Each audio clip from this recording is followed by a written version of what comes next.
welcome back to Season 3 of Active Concepts Masterclass Series. My name is Bernice Pimentel, a technical marketing specialist here at AC, and I'm joined today by a very special guest.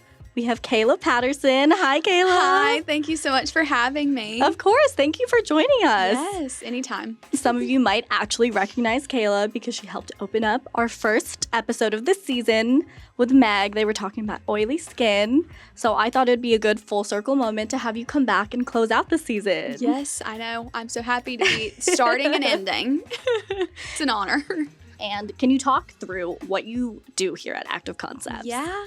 So I am the clinical research scientist here at Active, and what I do is I conduct all the in vivo efficacy studies that we offer, and essentially those just help ensure that our products are safe, effective, and it really just speaks to a product's performance and its ability to perform the way that it's targeted and marketed. I think where we work together a lot is also trying to tie all of that efficacy to the identity of the product, because every product is different based on how it performs. Yep. So we're really grateful for everything that you do. Thanks. So this season, we've kind of been focusing on a lot of the different hair problems or skin problems that are common among people.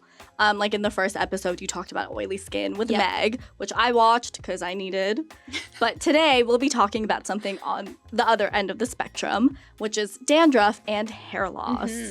It's not the sexiest topic to talk about, but I think it's really common and a lot of people have to deal with it.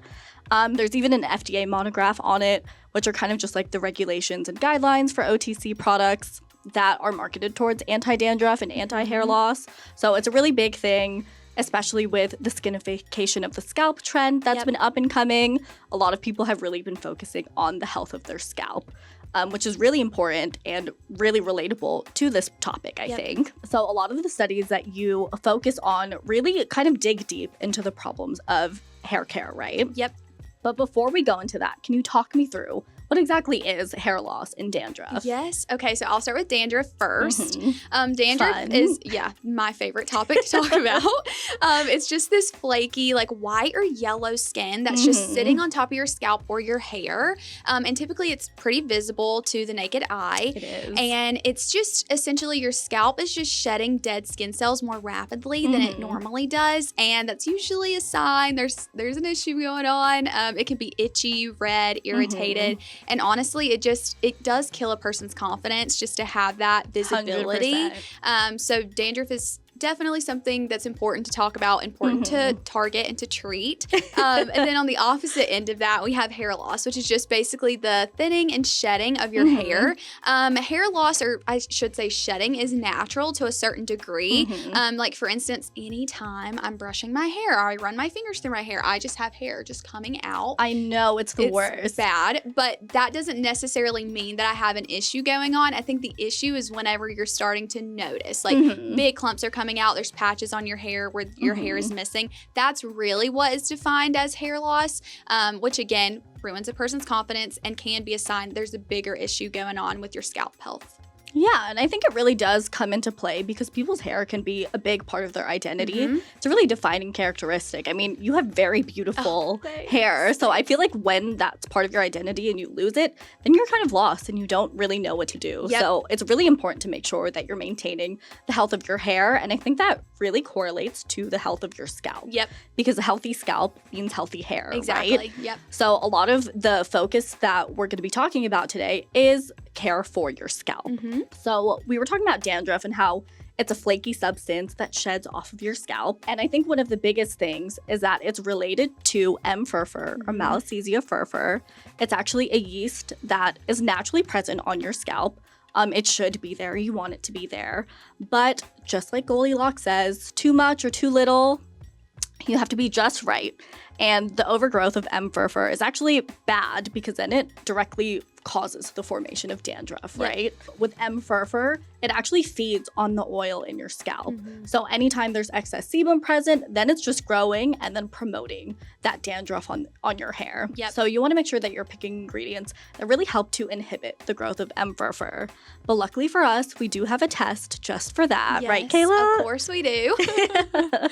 Can you talk me through what that testing looks like? how it's done and what it really means. Yes. So we offer the zone of inhibition test, which essentially is just used to measure a personal care ingredient or product's ability to inhibit microbial growth. So essentially just like a bacteria or fungal strain, in this case Emfurfur, is placed on a plate and incubated in the presence of an antimicrobial. Okay. Over time, bacteria grows, it spreads, it does its thing, it's wild, it's crazy. But if the antimicrobial is effective, there will be no bacteria that grows around it. Love and it. this ring or this clear circle is present around that antimicrobial. That's what we know as the zone of inhibition. And essentially that just means, no bacteria is growing there. It's stopping bacterial growth. And a larger zone of inhibition means that antimicrobial was more effective at limiting Emfurfur growth. Okay, so we want to make sure that we're seeing a larger zone of inhibition when it comes to ingredients. The larger, the better, for sure. So we kind of talked about the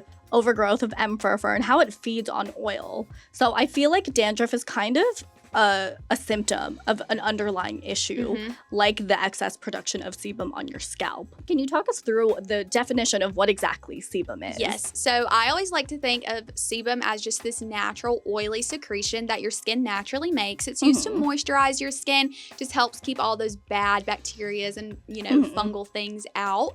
So it's good to have sebum on your skin. It's definitely a good thing, but like anything that's good for you, too much can be bad and too little can be bad too. So when your skin is producing too little sebum, especially on your scalp, that can result in dryness, irritation, redness, which is, eventually that's going to lead to some dandruff issues. Gotcha. And then when you have the overproduction of sebum, it really clogs your hair follicles. That is going to limit your hair growth. And so on the opposite end of that, we can see hair loss and things like that. So it's really important that you're maintaining a natural and healthy level of sebum on your scalp. So that way you're creating a really healthy environment for your hair to thrive. You're limiting the dandruff and promoting your hair to grow. Gotcha. So you really want to make sure that you're choosing products that are not just reducing excess sebum, but they're also really hydrating for your scalp. Exactly. But we do have 2 studies that look at both of those things. Can you talk us through your scalp sebum reduction assay? Yes, that's one of my favorites. So that's a little bit of a newer study that we've been offering, and it's been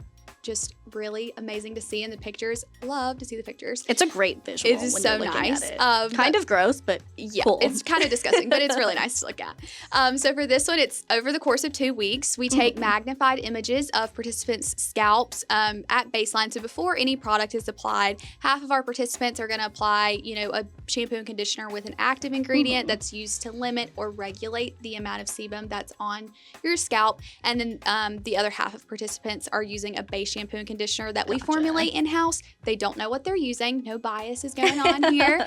And over the course of 2 weeks, they're washing their hair with this. We're taking images of their scalp, and then we're also using Sebafix SF16 foils. Basically, these really cool, I know that sounds super fancy, but there's these foils we place on your scalp, and it absorbs sebum and then gives us a visual of that sebum. So the sebum on the foils, they're just represented by different sized black dots. And so we're able to see that sebum on there, which is really nice. And so it's just kind of giving us the full picture of sebum with the scalp images. And then we take it a step further where we also take hydration readings. So while we're, you get the best of both worlds. So while we're reducing sebum or limiting that excess sebum that's on your scalp, we're also making sure we're maintaining a proper level of hydration. So we're not drying you out, not causing irritation.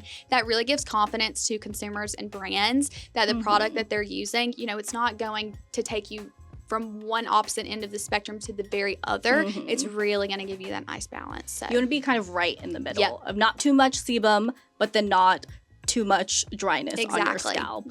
And I think a really big part of this is also understanding that people's scalp health is different for each person. I know there's a lot of controversy about how much you're supposed to wash your hair every week.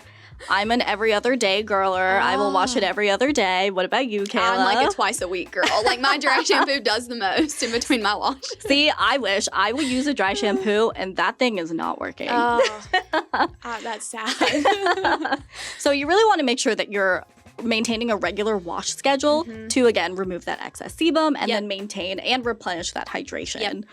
So you want to pick ingredients that are really moisturizing and nourishing to your scalp. Exactly. Do we have any studies that look at hydration for your scalp? Yes. Aside from the scalp sebum. So one that is mostly looking at your overall scalp health is known as our scalp care study. So this is a little bit similar in, I guess, like structure to our scalp sebum study. So it is 2 weeks. Again, we're doing the split panelist situation that we have going on, but we're looking at magnified images of your scalp again, this time to measure and to look at scalp erythema, which is a fancy word for scalp redness. So we're looking at some redness that's going on in your scalp, and we're also looking at scalp hydration. So this way we're getting a full picture of your scalp health. You're introducing a product. Up close and personal. Yes, introducing a product that's hydrating for your scalp, but it's also, you know, helping a little bit with that redness you got going on, any irritation you have. I like to think of it as like a hydrating, soothing, kind of geared study. And it really, again, just provides that full picture of what's really going on up there. I think that's great to know that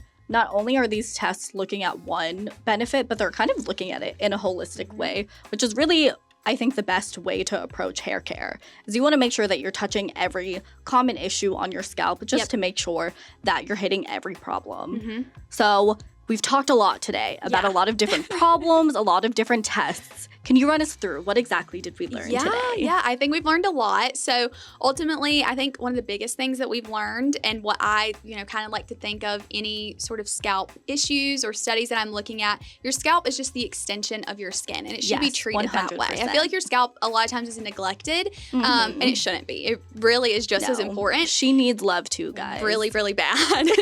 So maintaining a proper level of hydration, keeping that good balance of sebum, it's really going to limit the amount of dandruff that's there. It's going to promote hair growth. If you're someone who's experiencing, rapid hair loss, or you're someone who is having a lot of dandruff, there are answers to your problems. I think we've really talked through, what some of those common issues can be, and how the efficacy studies that we offer really target those issues and showcase to our consumers and our brands, how we can help instill a sense of confidence in those who are using our products.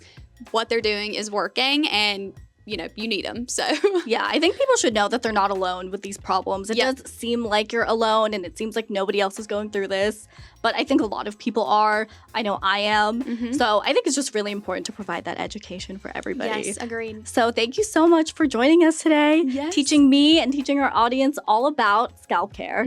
So thank you for taking the time to join us today, Kayla. Thank you for having me. And thank you to everybody at home for joining us for the last episode of Season 3 Masterclass. See y'all. See ya.